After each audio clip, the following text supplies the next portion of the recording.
Alright, so today we're going to talk about sharing the road. Alright, anytime you're out on that roadway, it's not just your car out there. There's also all other types of vehicles and things that you got to look out for when we're out there on the roadway. So you're not alone, so you got to share. So this is what we're going to discuss today. Alright, so sharing the road. To share the roadway safely and effectively, you must observe, anticipate the movement of others, and communicate your intentions.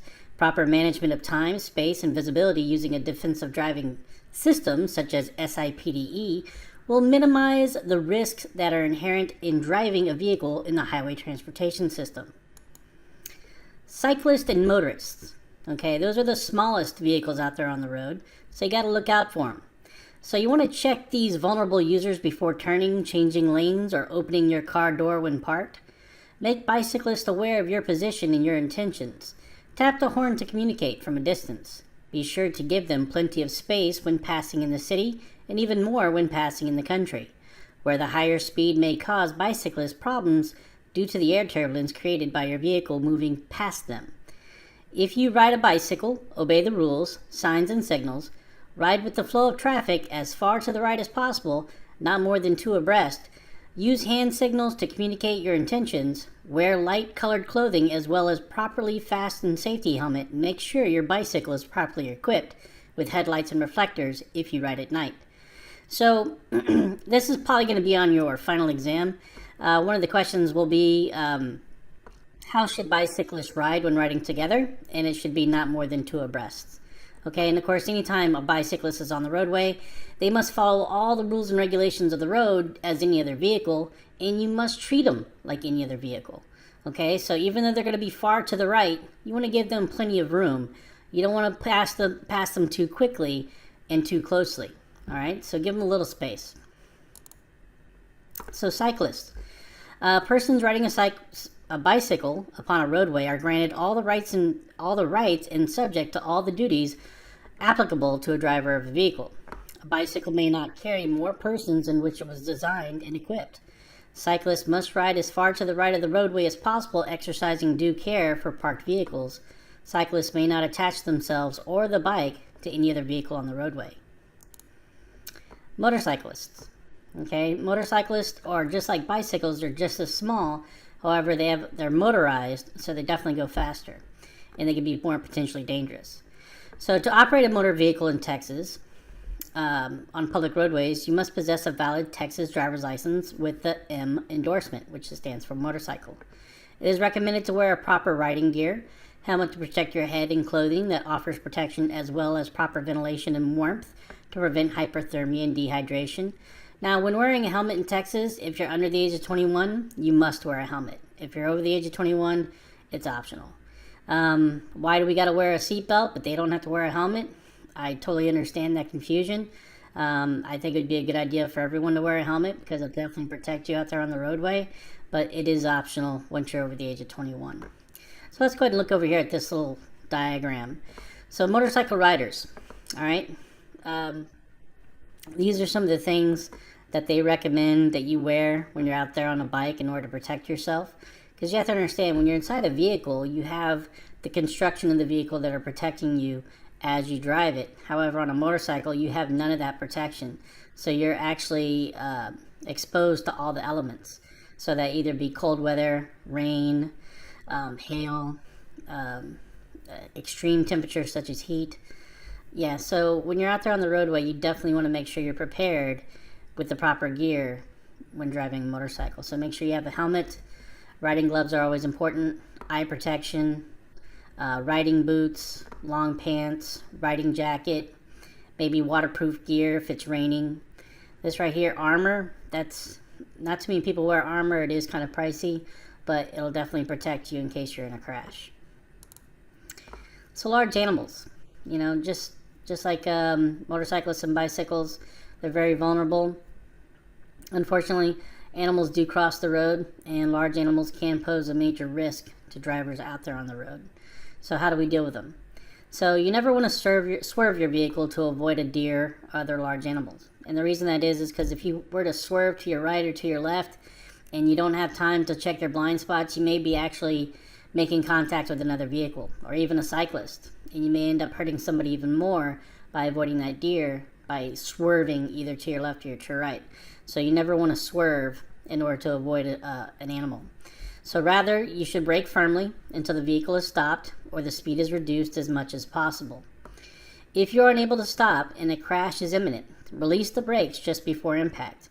Releasing the brakes will cause the front of the vehicle to rise and lessen the likelihood the animal will come onto the hood and crash into the windshield. Anytime you slam on your brakes and you move forward, the front of your vehicle is going to go down. Okay?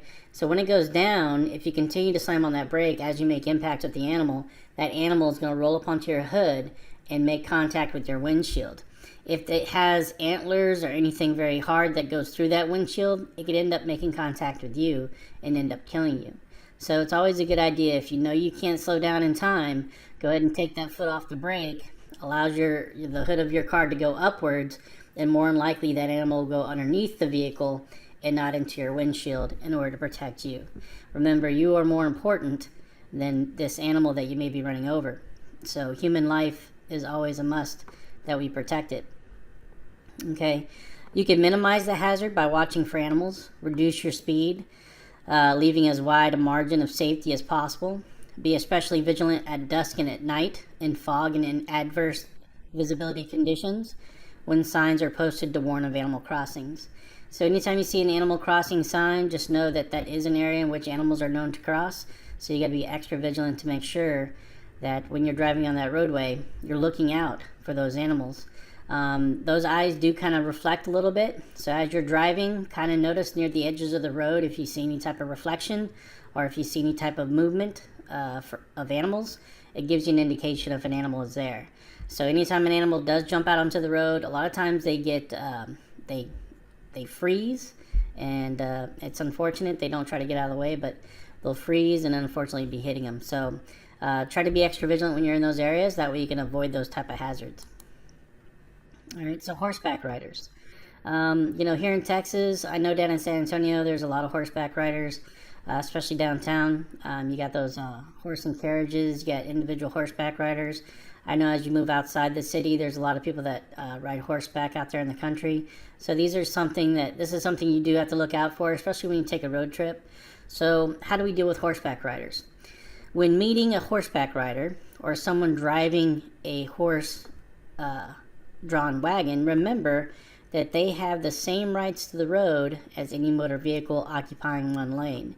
Use caution when approaching or passing a horse, allowing as much room as possible. Proceed slowly and steadily. Pass only when legal and safe. One vehicle should pass at a time. And this is what you do not want to do.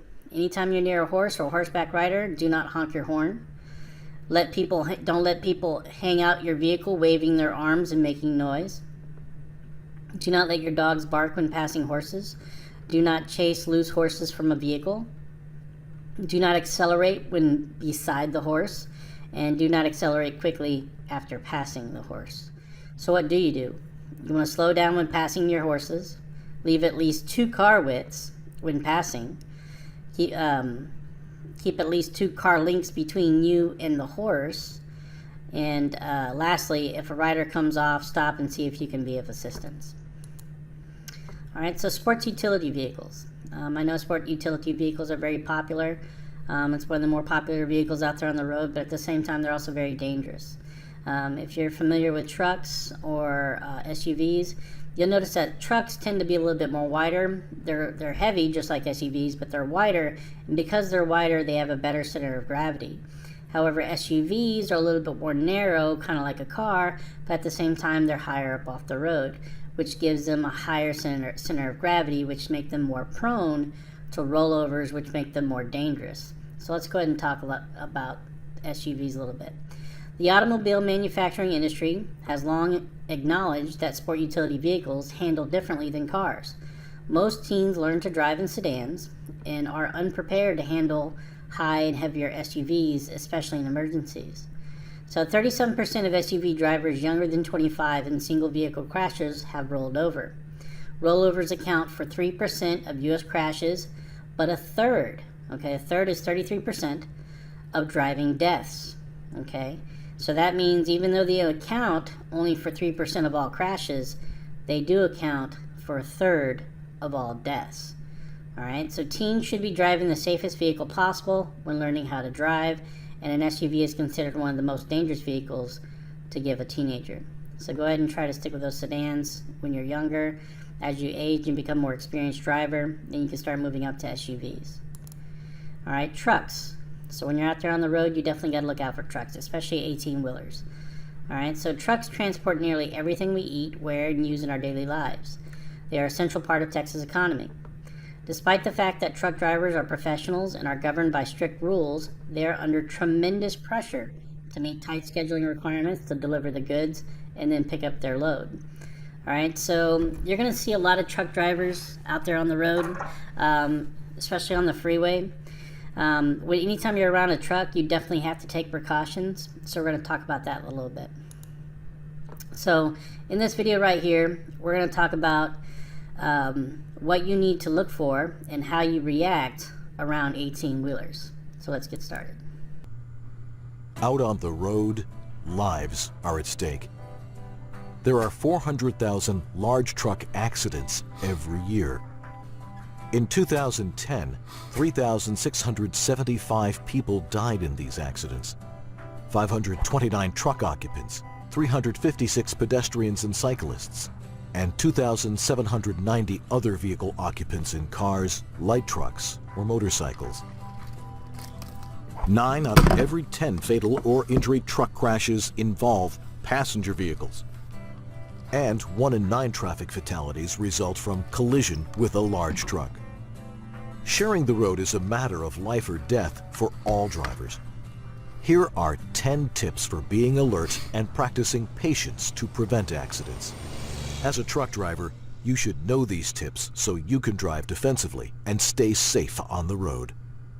Tip number 1. Avoid blind spots. Make sure the truck driver can see you in his mirrors. Passenger vehicles are 2.7 times more likely to rear-end large trucks than vice versa, mostly due to poor visibility. A third of fatal crashes between cars and large trucks occur in these 4 blind spots, by rear-ending, underride, or sideswiping. Tip number 2. Pass trucks with caution. Pass on the left side for maximum visibility and maintain a constant speed. Tip number 3. Don't linger near the truck. Give trucks plenty of space to avoid dangerous scenarios. Tire blowouts can cause tire shreds to fly through your windshield. High winds can make the truck roll over. Sudden braking can cause rear-ending or sliding under the trailer. Your following distance should be at least 4 seconds. Tip number 4. Don't cut trucks off. Be sure to leave plenty of buffer room when you pull in front of a truck. Large trucks simply can't stop as quickly as cars. There are 3 parts to stopping distance. Perception distance is when you realize the need to brake. Reaction distance is the time to move your foot to the brake pedal. And braking distance is the time it takes for the brakes to take effect. A 5,000-pound car traveling at 55 miles per hour can take 140 feet to safely stop. An 80,000-pound semi can take 300 feet or more to safely stop from the same speed. Tip number 5. Allow space between the trailer and curb. You may see truck drivers move away from the curb or swing wide when preparing to turn right. During a turn, rear wheels follow a shorter path than the front wheels. The longer the vehicle, the greater the difference. Don't rush into this space to make your own turn. You could end up hit or trapped between the truck and curb. Tip number 6. Practice patience. Try to be predictable. Avoid making erratic moves if a truck isn't going as fast as you'd like. Never try to speed around a truck that's backing up. Tip number 7. Lower your brights. Bright headlights reflecting off large side mirrors can blind the truck driver. A good rule of thumb is to dim your lights when you come within 1 block of an oncoming vehicle. 2 seconds of blindness at 55 miles per hour means the truck travels more than half the distance of a football field. Tip number 8. Signal sooner. Trucks require more time and distance to slow down and stop, so signal early when changing lanes, stopping, or turning near a large truck. Signal at least 3 seconds before you make your move, or a little earlier when traveling at high speeds. Tip number 9. Merge with care. Avoid merging in front of a truck when traffic ahead may stop or slow. If a truck passes you, decelerate slightly to minimize passing time. Tip number 10. Pay attention. The most common distractions are cell phones, passengers daydreaming, reaching for an item, and rubbernecking. In 2010, distraction contributed to nearly 2 out of every 10 injury crashes and 9 out of every 10 fatal crashes. Semi-trucks are generally safer than cars, and they get in fewer accidents. But a collision between a car and a large truck can be deadly due to force and weight. While traffic accidents involving cars and trucks are likely to continue to occur, the best way to attack this problem is with better defensive driving techniques. Driver Solutions is taking an active role to help minimize truck accidents by offering high-quality CDL training that includes emphasis on accident awareness and defensive driving skills. Check out the CDL training opportunities at greatcdltraining.com. All right, so those are great tips in order for you to be safe around large 18-wheelers. All right, so in the video it talked about no zones. No zones are basically areas in which these 18-wheelers cannot see you. So go ahead and let's look at this diagram right here. All right, so this is the head of the truck. All right, so for a good distance out in front of them, they cannot see below their hood. Okay, now over here to their right, they have a huge no zone because their mirror can only see so much. So this right here is their blind spot on their right side.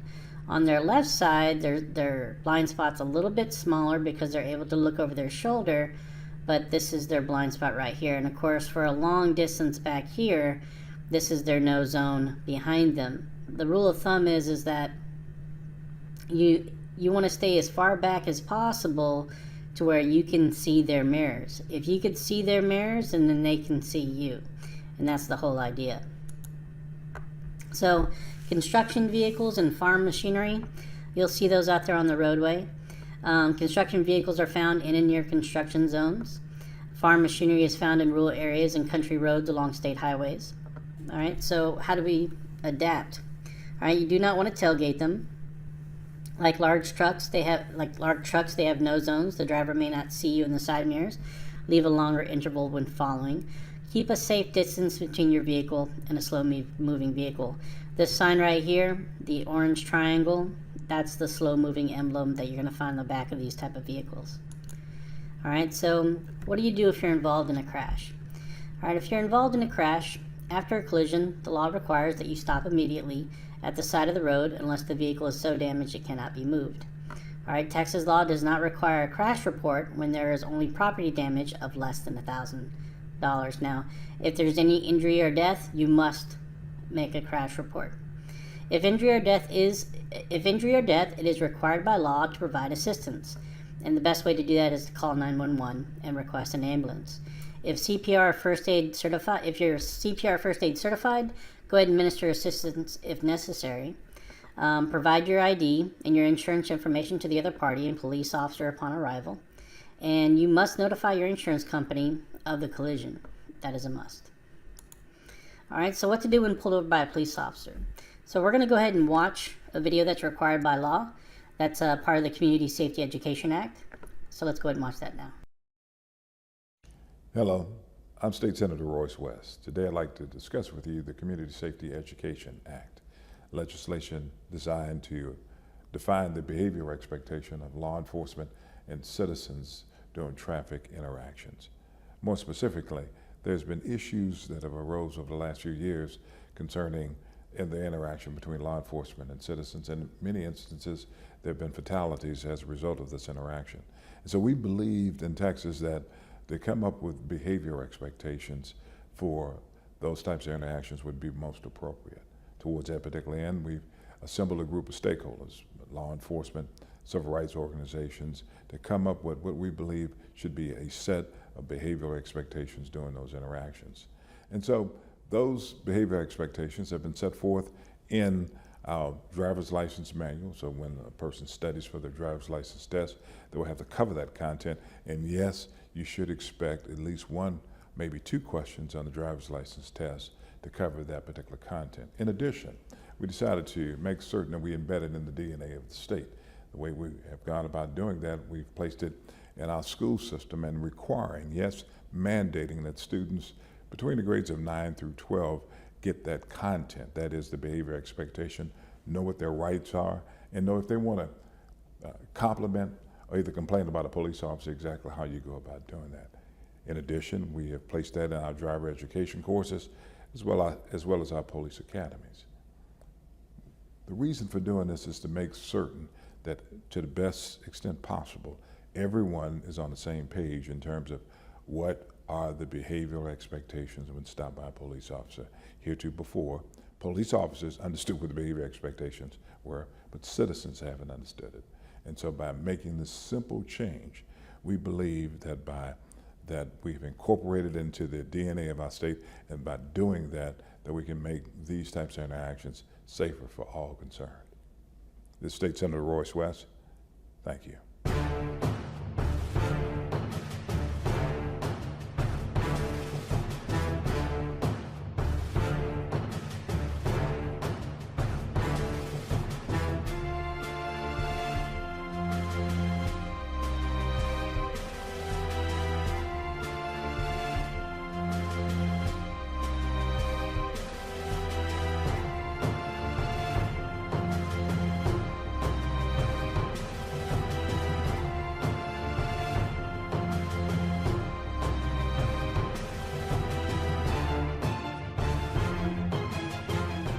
Okay, please go faster because I am running late. I will not make I'm go going faster. as fast as I can. Please, just go through the light. Just don't let that light turn red. Okay, fine.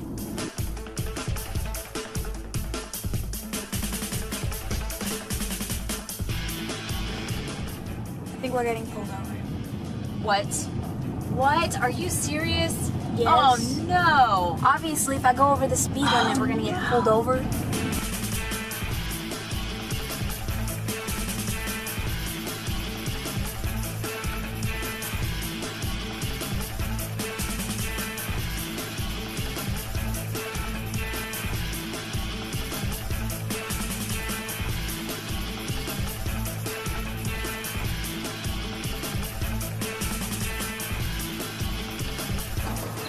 Passenger, put your hands on the dash. Passenger, Ma'am, put your hands on the dashboard. Thank you. They said I can. Driver, put your hands on the steering wheel. My name is Deputy Larry Hatch, Travis County Precinct 1. The reason why I stopped you is speeding 45 and 35. You have your driver's license, proof of insurance, ma'am? Thank you. Sit tight for a second, I'll be right back with you.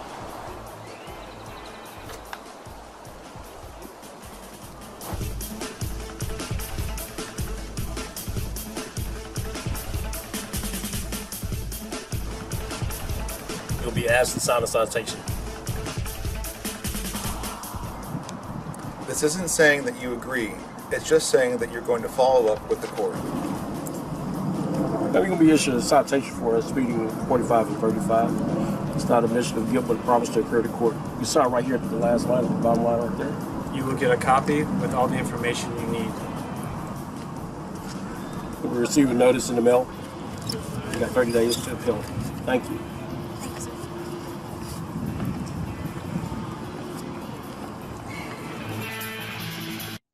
Hello, I'm Dr. Penn. The video you just watched is intended to show you what not to do when you're stopped by a police officer.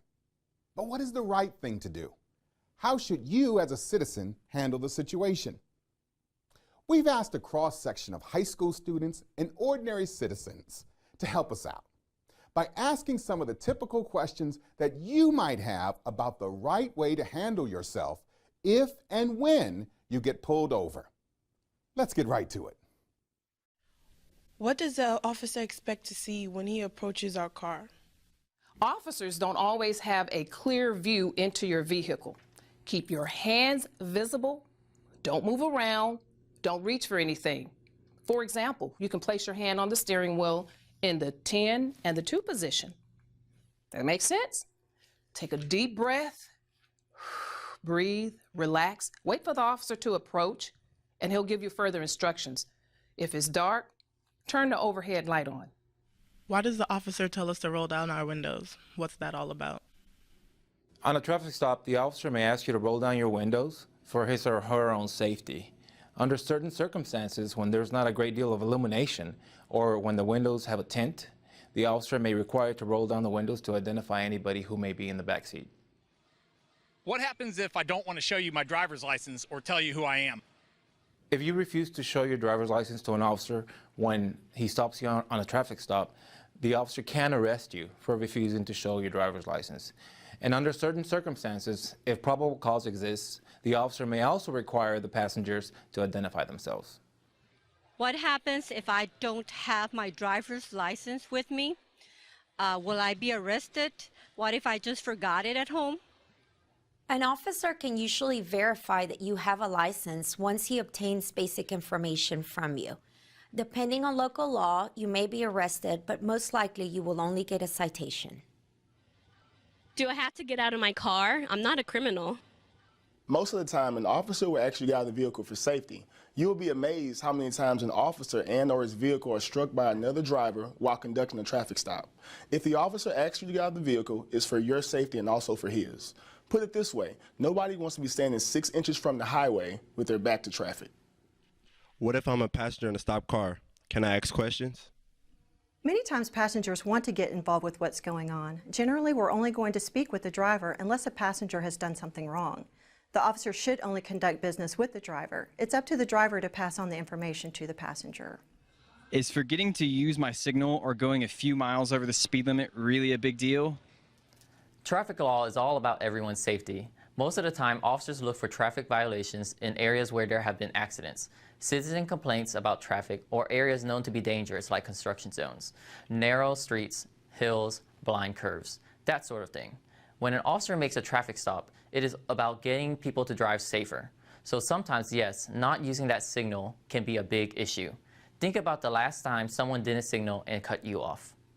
Why should I sign a ticket? I don't want to look like I agree with it. Look at the ticket as a personal recognizance bond. You're signing it to say you will contact the court so you can be released to go on your way.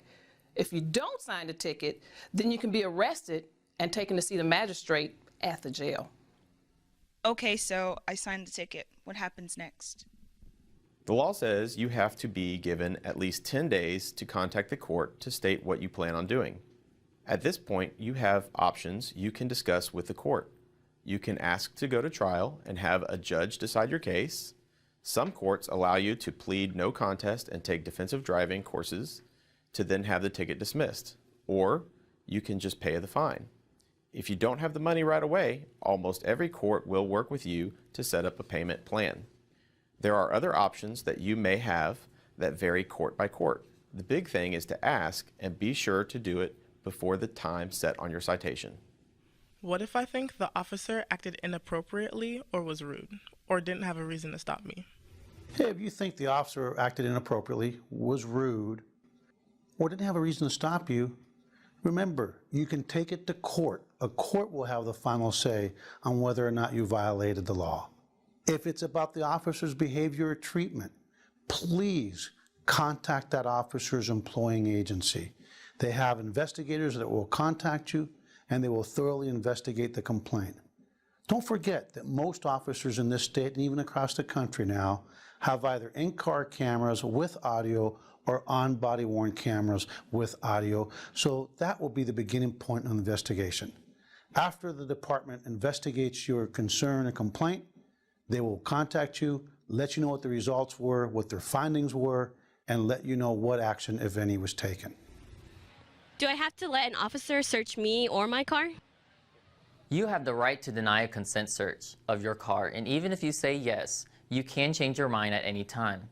A consent search means that the officer is asking you for permission to search your car. However, if the officer has probable cause to search, they do not need consent. As far as a person, an officer can frisk a car. For example, if you are asked to get out, the officer can look inside before you get back in to see if there is a weapon within reach of the driver. So now you have a better idea of how to handle the situation. Let's wrap things up and take another look at our traffic stop and how it could have turned out better. We had pizza yesterday. Right. No hamburgers, because I don't eat red meat. That's right. Got a non-meat eater over here.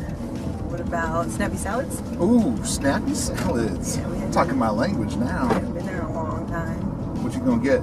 Salmon on it. Yes, ma'am. Make my own half snap. Salmon.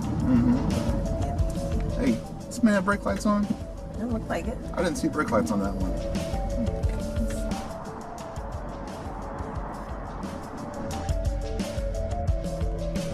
So, you're getting pulled over.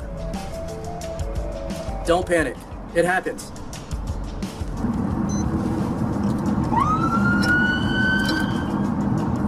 Put on your signal and look for a safe place to pull off the road.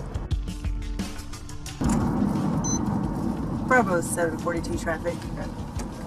It's going to be a Texas tag. George King 430 Lincoln. Occupied. If you can get into a parking lot, great.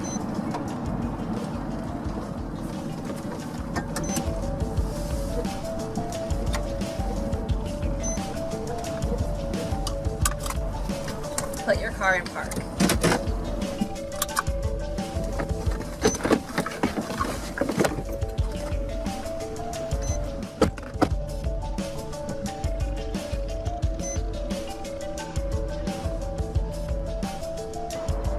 Roll down your windows. Turn off your engine. Keep your hands on the steering wheel and wait for the officer. You will be asked to show your driver's license and insurance. Good evening, sir. Good evening, officer. Officer Opros, Dallas Police Department. You're being stopped today because your brake lights are out.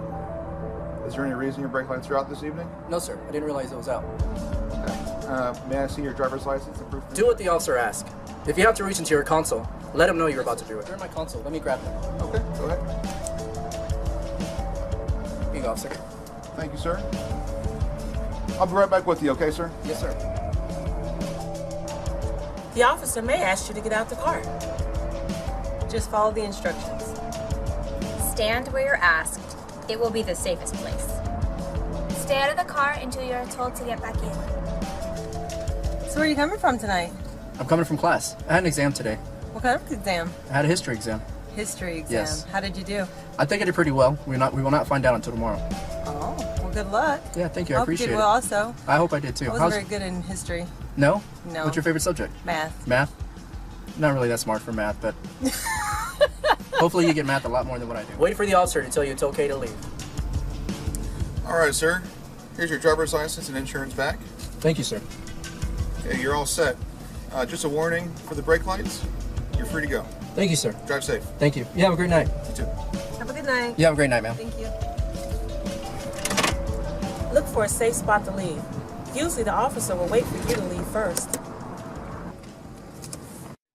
On behalf of all the state and local partners that brought you this training video, thank you for watching. And safe travels across the great state of Texas. We just want to keep everyone safe and get to our home at the end of the day.